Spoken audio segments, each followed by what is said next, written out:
Pessoal, tudo bem? Nessa questão a gente tem um semicírculo de centro O, vou marcar o centro aqui, né? A B é um diâmetro, e tem um quadrilátero inscrito nessa circunferência, nessa semicircunferência, e apoiado ali no diâmetro. A gente conhece três dos lados desse quadrilátero, né? Que são cordas da circunferência. Ele pede para você determinar o tamanho do diâmetro. Uma questão muito interessante, tem muita coisa que a gente pode discutir aqui. Eu vou propor três soluções diferentes para você, certo? A primeira delas vai usar triângulos e retângulos, Pitágoras, basicamente. A segunda delas vai precisar só de semelhança de triângulos. E a terceira vai trabalhar com relações métricas de triângulo-retângulo também. Então vamos lá. Primeira coisa que eu quero que você perceba é que se você ligar o ponto O, ali no C e ali no D, né, a gente tem raios da circunferência. Naturalmente, OA, OC e OD todos têm o mesmo tamanho. E aí eu quero que você perceba que o triângulo OAC é congruente ao triângulo OCD. Por que eles são congruentes? Porque eles encaixam, no caso, lado a lado. Vê se você concorda comigo. Os dois triângulos têm dois lados, como raios, e o terceiro lado mede 3. Se eles são triângulos congruentes, tudo neles é igual. Particularmente me interessa o fato de que esses ângulos aqui são iguais. Deixa eu fazer um pouquinho mais forte. Então esse ângulo aqui eu vou chamar de alfa. E esse ângulo aqui vai ser alfa também. Beleza? Na verdade, isso é uma propriedade que a gente já pode usar muito naturalmente, que é o fato de que cordas de mesmo tamanho na circunferência determinam arcos de mesmo tamanho. Então, naturalmente, esses ângulos centrais, eles vão ser congruentes. E, bom, se os dois ângulos centrais medem alfa, então você vai concordar comigo que tanto AC quanto CD são cordas que medem 2 alfa. Opa, desculpa. Cada uma das cordas mede alfa e elas juntas medem 2 alfa. Por que isso vai ser interessante para a gente? Porque se você olhar, pessoal, para esse ângulo que tem vértice aqui no B, o ângulo ABD, ele é um ângulo inscrito na circunferência, o vértice dele é um ponto da circunferência, e ângulos inscritos têm metade do tamanho do arco que eles enxergam. Então, se esse ângulo B está enxergando um arco de medida 2 alfa, quer dizer que o ângulo B mede 1 alfa.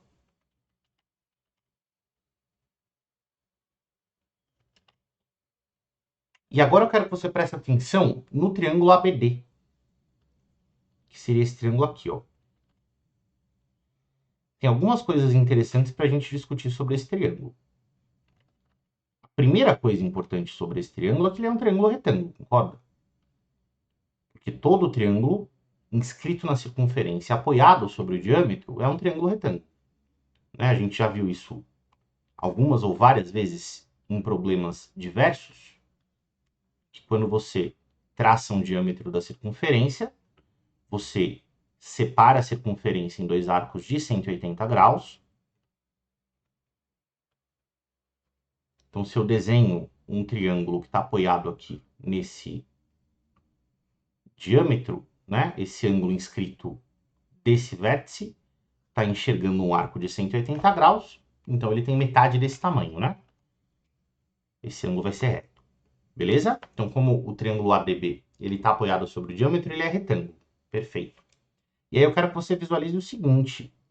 Se eu enxergar essa reta B como sendo uma transversal, você ter duas retas que formam ângulos de medida alfa traçadas sobre essa transversal mostra que essas retas são paralelas, concorda? Porque se esses ângulos são correspondentes, eles têm a mesma medida, então OC e BD são paralelas.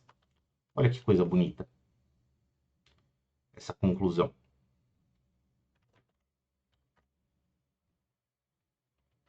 OC e BD são paralelas. Ah, que coisa bonita. Legal, legal. Se elas são paralelas, né, agora eu quero que você enxergue o AD como sendo a transversal. Né? Tem essa transversal e tem as duas paralelas OC e BD. Se o vermelho é uma transversal, então esse ângulo formado na paralela BD vai ser igual ao ângulo formado na paralela OC, que portanto vai ser reto também. Então a gente formou um triângulo retângulo bonito aqui, né?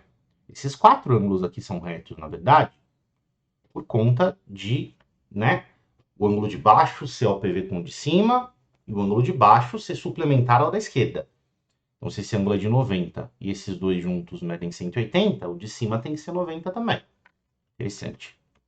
Agora, uma coisa que já apareceu em uma aula passada, vou fazer o desenho, né, na orientação que a gente está acostumado a enxergar, e aí a gente já visualiza como isso se aplica àquele triângulo da figura.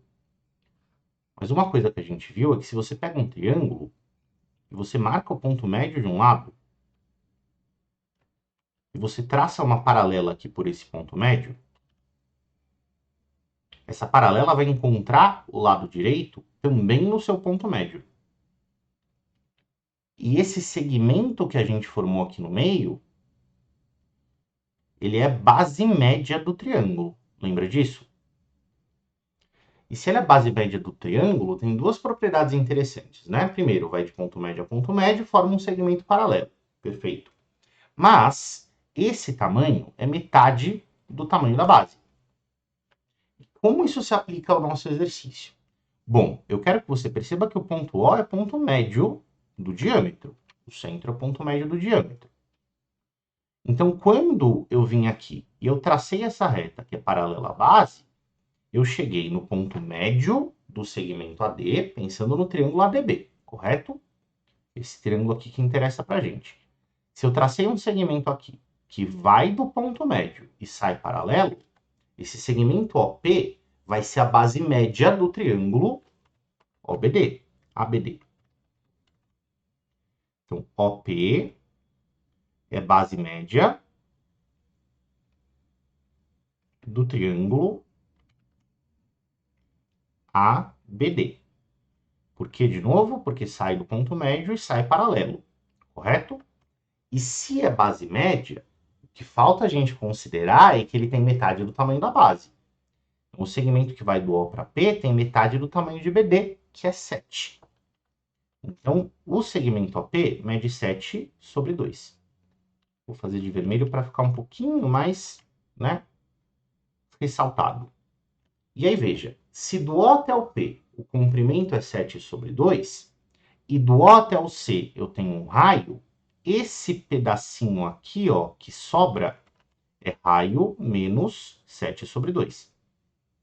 E aqui a gente tem a nossa primeira solução. Porque eu posso fazer Pitágoras nesses dois triângulos, né?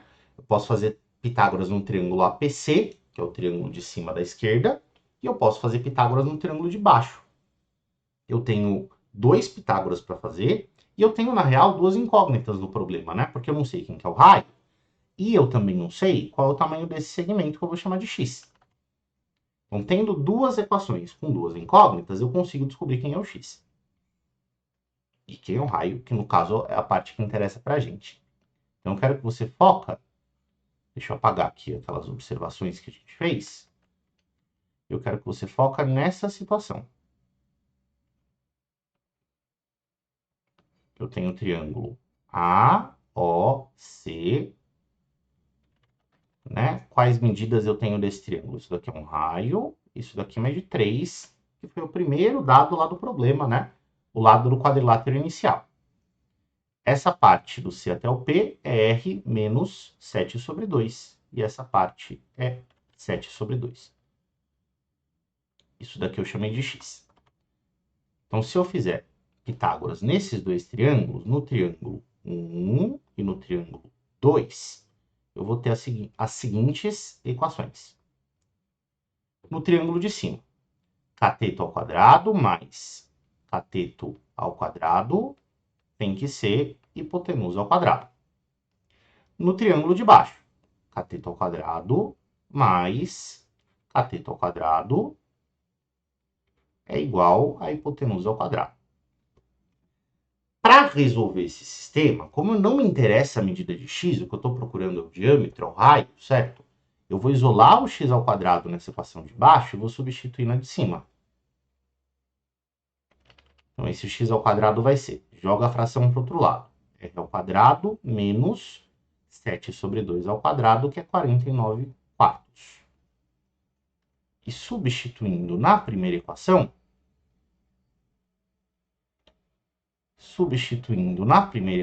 a gente vai ter a seguinte relação. Esse x ao quadrado vai virar isso tudo. Então, r ao quadrado menos 49 quartos foi a parte que eu joguei dentro desse x quadrado.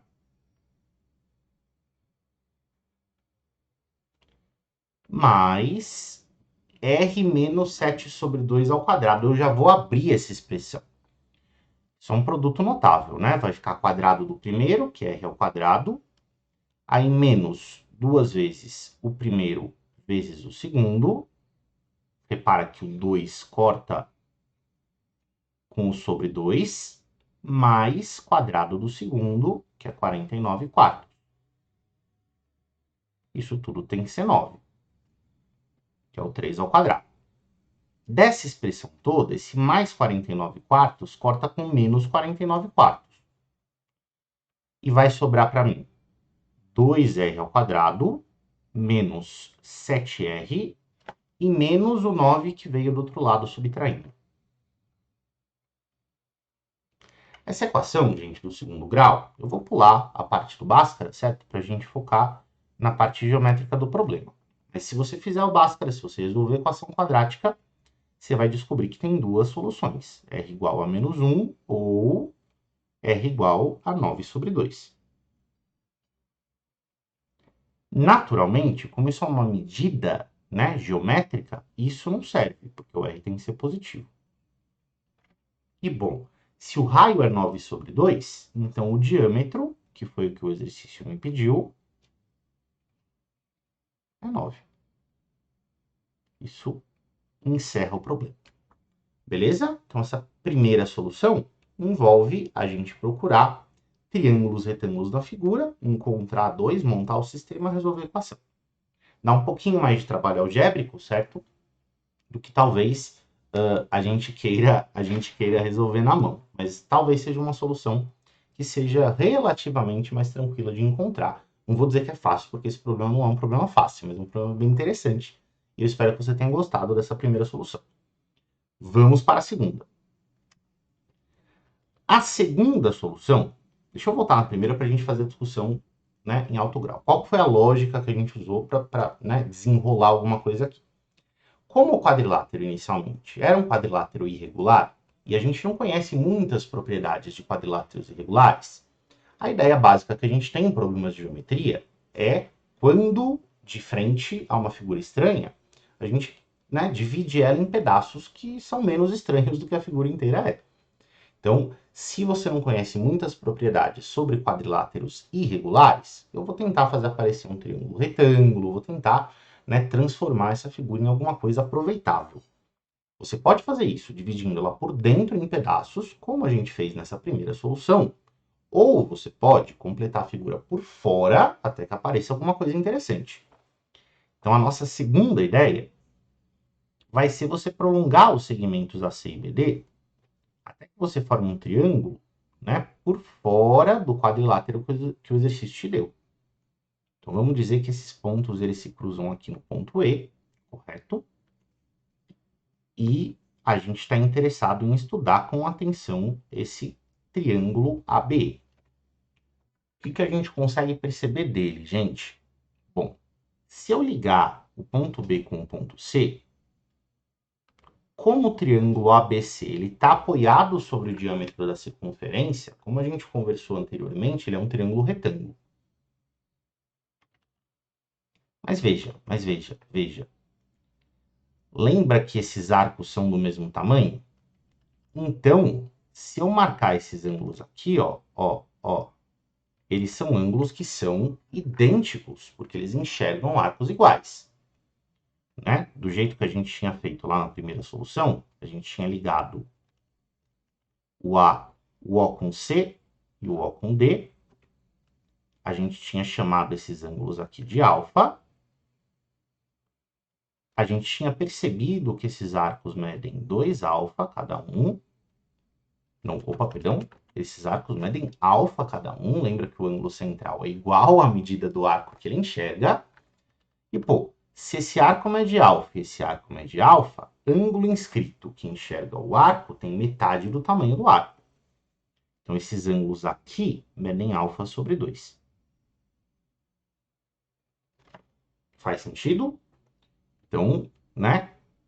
Mesma solução que a gente fez aqui no começo. Chama de alfa os ângulos dos triângulos OAC e OCD. Encontra a medida dos arcos que eles enxergam e olha agora para o ângulo inscrito de vértice B, só que agora a gente dividiu esse ângulo no meio. Beleza. Bom, olha para o triângulo grandão. Vou apagar aqui a medida do arco porque vai poluir demais a figura. Olha para o triângulo grandão, o triângulo ABE. Se eu presto atenção no triângulo ABE, pessoal, eu percebo que para este triângulo, o segmento BC, o que esse segmento BC está fazendo no triângulo? Ele está dividindo o ângulo B no meio, né? Ele dividiu em duas partes iguais. Então, esse cara é bissetriz. Pô, legal, mas ele é só bissetriz, Vitor? Não é só bissetriz, não. Por que não? Porque quando ele chega no lado AE, ele chega formando um ângulo reto. E, pô, o segmento que sai do vértice e vai para o lado oposto, chegando formando 90 graus, é uma altura do triângulo. Nossa, Vitor, então eu tenho um triângulo em que o mesmo segmento é bissetriz e altura? Tem. E isso quer dizer que o triângulo é isósceles. Lembra que normalmente, né, em triângulos que são escalenos, bissetriz é um traço e altura é outro segmento. Para que a bissetriz coincida com a altura, o triângulo tem que ser isósceles. Um triângulo AB é isósceles. Olha que doideira. E o triângulo ABE, desculpa, ser isósceles, traz algumas coisas interessantes para a gente perceber aqui. A primeira delas é que tem dois lados iguais, correto? Esse lado AB, que é o seu diâmetro, vou chamar esse cara aqui de 2R, tem o mesmo comprimento que o lado BE, que é um diâmetro também. Não que é um diâmetro, mas que tem a medida do diâmetro. Perfeito. Além disso, quando eu olho para um segmento que no triângulo isósceles é bissetriz e altura, esse cara também é mediana. Então, esse comprimento do A até o C, que é 3, vai ser também o comprimento do C até o E, que é 3 também. Então, AC é igual a CE. Ah! Mas, gente, se o AC é igual ao CE, o CE também mede 3. E aqui na pontinha, a gente tem outro triângulo isósceles, correto? Tem 3 e 3. Então, o triângulo CDE também é um triângulo isósceles. Então, vamos começar a preencher ângulo nessa figura? Se eu chamar esse ângulo aqui de beta, como o triângulo AB é um triângulo isósceles, o beta aparece aqui também. Os ângulos da base do triângulo isósceles são do mesmo tamanho, eles são congruentes. Legal. Só que o triângulo CDE é isósceles também, né? E a base dele é o segmento DE. Se os ângulos da base são congruentes, então o beta também aparece aqui no vértice D. Ah, não só CDE é um triângulo isósceles, como ele é semelhante ao grandão, né? Porque os dois, tanto esse triângulo CDE pequeno quanto o triângulo grandão, têm ângulos de beta nas bases. Legal. Então, o triângulo CDE é semelhante ao triângulo ABE. Vamos montar a semelhança? Eu vou falar o seguinte, ó. Lado grandão, né, os lados iguais do triângulo grandão, que medem 2R. Vou comparar com os lados iguais do triângulo pequeno, que são 3. Beleza. E aí eu vou comparar agora a base do grandão, que mede 6, com a base do pequeno. E como é que eu vou representar a medida dessa basinha? Bom, o lado B inteiro mede 2R, a parte que não está no triângulo CDE mede 7, então vou escrever que isso é 2R menos 7. Então vamos multiplicar em cruz e vamos calcular aí qual que é a medida desse R. Antes disso, eu vou simplificar essa fração, sempre gostamos. E aí, multiplicando em cruz, esse R vezes 2R menos 7 tem que ser 3 vezes 3, né? Então, 2R ao quadrado menos 7R menos 9 que veio do outro lado tem que ser 0. Se você prestar atenção, é a mesma equação que a gente teve que resolver na primeira solução, correto? Então vai ter as mesmas soluções, né? Que são menos 1 ou 9 sobre 2. Naturalmente, isso não serve, porque R é uma medida, R tem que ser positivo. Então, o raio é 9 sobre 2, o que significa que o nosso diâmetro, novamente, vai ser 9.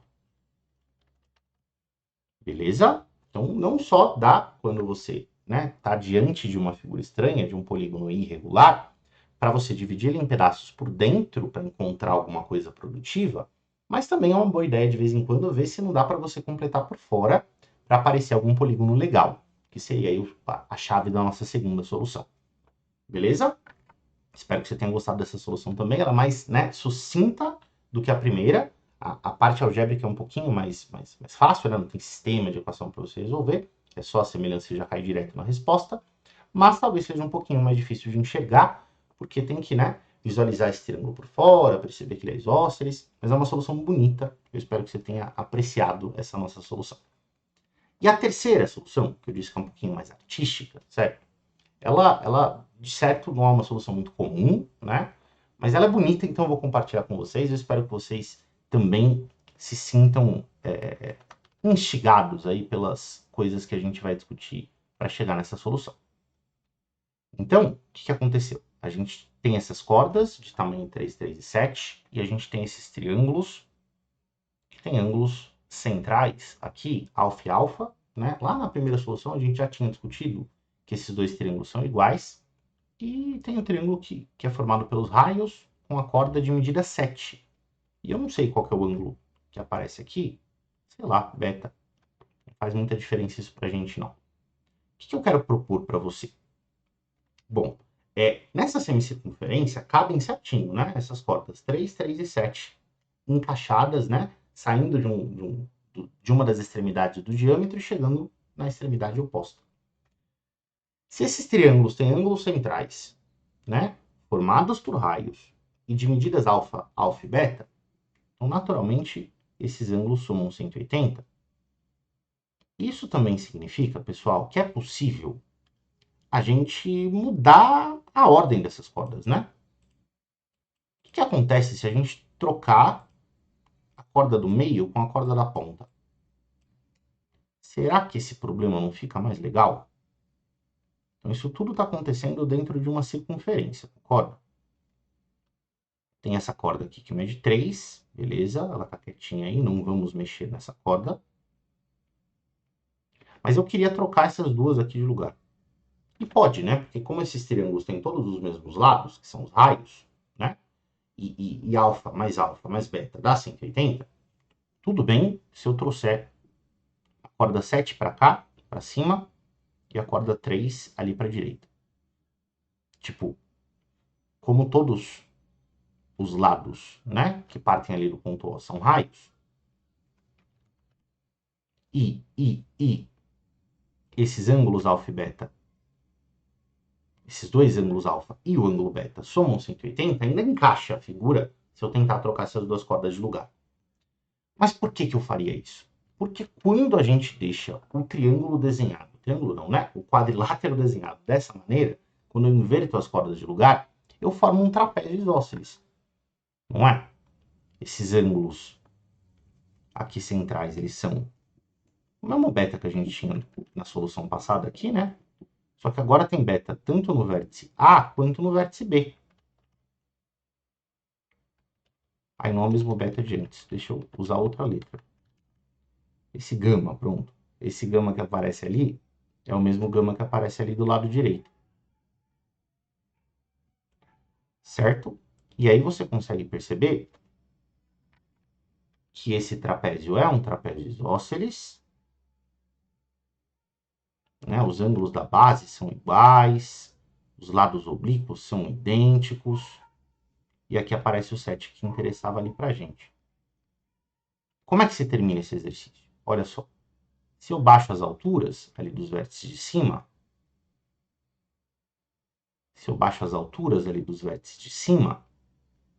você vai concordar comigo que a gente separa esse trapézio, que é um trapézio isósceles, tem um retângulo aqui no meio, né? Esse pedaço aqui de baixo mede 7, já que essa figura é um retângulo. O trapézio sendo isósceles, esses pedacinhos das pontas são congruentes. E veja, o triângulo ADB é um triângulo retângulo, né? Ele está inscrito na circunferência e está apoiado sobre o diâmetro. Esse ângulo aqui é reto. Ah, legal. Então eu estou interessado em descobrir o tamanho da hipotenusa, né? Eu sei exatamente como ela está dividida ali pelas alturas do trapézio, e eu sei que esse cateto mede 3. Dá para a gente terminar esse exercício pensando em relações métricas do triângulo retângulo, enxergando esse triângulo retângulo aqui, ADB.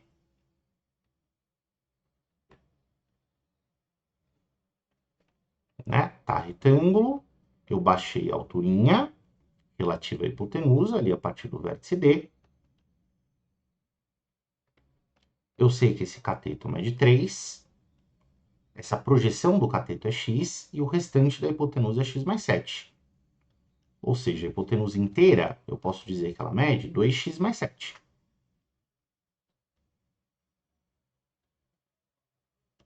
Né?